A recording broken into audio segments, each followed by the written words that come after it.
మాదాపురం ఈ dumping yard సమస్య గతంలో మేము మర్రెడ్డి శ్రీనివాస్ గారికి కంప్లైంట్ ఇవ్వడం జరుగుతుంది.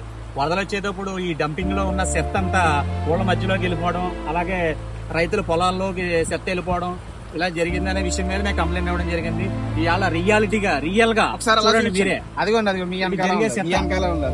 చూడండి మా మాధవపురం ఊరి మీదకే పిల్లల్లోకి పంపల్లోకి వెళ్ళడం జరుగుతుంది. అవి చూడండి అదే విధంగా ప్లాస్టిక్ కవర్స్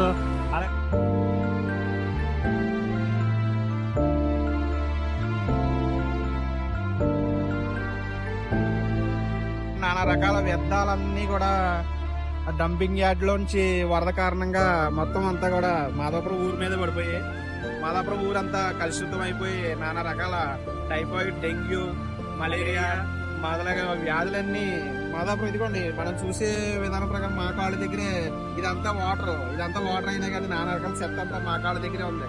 ఇది మా